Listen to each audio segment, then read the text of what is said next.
A few other things that I have at my disposal here inside Illustrator. Well, first of all, I'm going to close out of the Navigator palette. I don't need him anymore. And I'll throw a couple of neat keyboard shortcuts at you while we take a look at these additional items. I'm going to hit Control-0 here on the Windows side or Command-0 on the Mac. That also fits my artboard into the Illustrator window. And what I want to do is I want to take a look at Illustrator's rulers. So what I could do is I could go up to the View menu and look for Show Rulers. Instead, I'm going to hit Control-R here on the Windows side or Command-R on the Mac. And I'm met with Illustrator's rulers running right across the top of my screen and also going down the left-hand side of my screen. Now, a few things that I can do with my rulers here. I can right-click on them if I want to quickly change my unit of measurements. So there's points, right-click, switch to centimeters, or pixels if you're using Illustrator for some web design, or of course back to inches if you are doing some print design.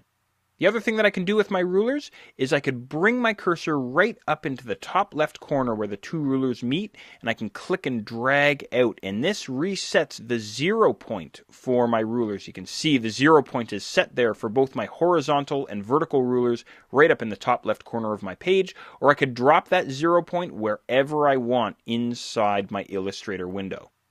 As a matter of fact, you can even double click in that top corner there if you want to reset your rulers as well. Now, Illustrator also has something called guides. What are guides? Well, guides are non-printing lines that you can use to help lay out your artwork. You might know about guides from some of your other programs. They're very easy to work with. To create some guides, all I do is I bring my cursor inside either my horizontal or vertical ruler inside that little white space there and simply click and drag down. And that creates for me this guide that now runs right across my screen. And I can drag out as many guides as I need. Drop them all out here. Pull some out from the other side there. Again, as many as I need.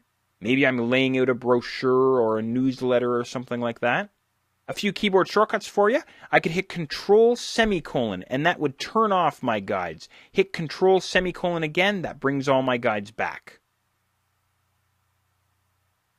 I could also hit Control Quote if I wanted to, and that would give me Illustrator's grid. Hit Control Quote again, that'll turn the grid off.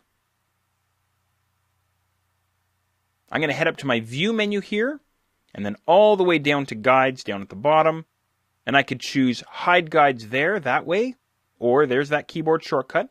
I can also unlock my guides. Maybe I want to move them around a little bit. So I'm going to unlock my guides here, and then I'll hit the V key on my keyboard, and now I can actually drag my guides around inside my artwork if I like. I can even right-click on them here and lock them down again. Or if I wanted to, I could go back to the View menu, down to Guides, and I'll choose Clear Guides. Get rid of them all.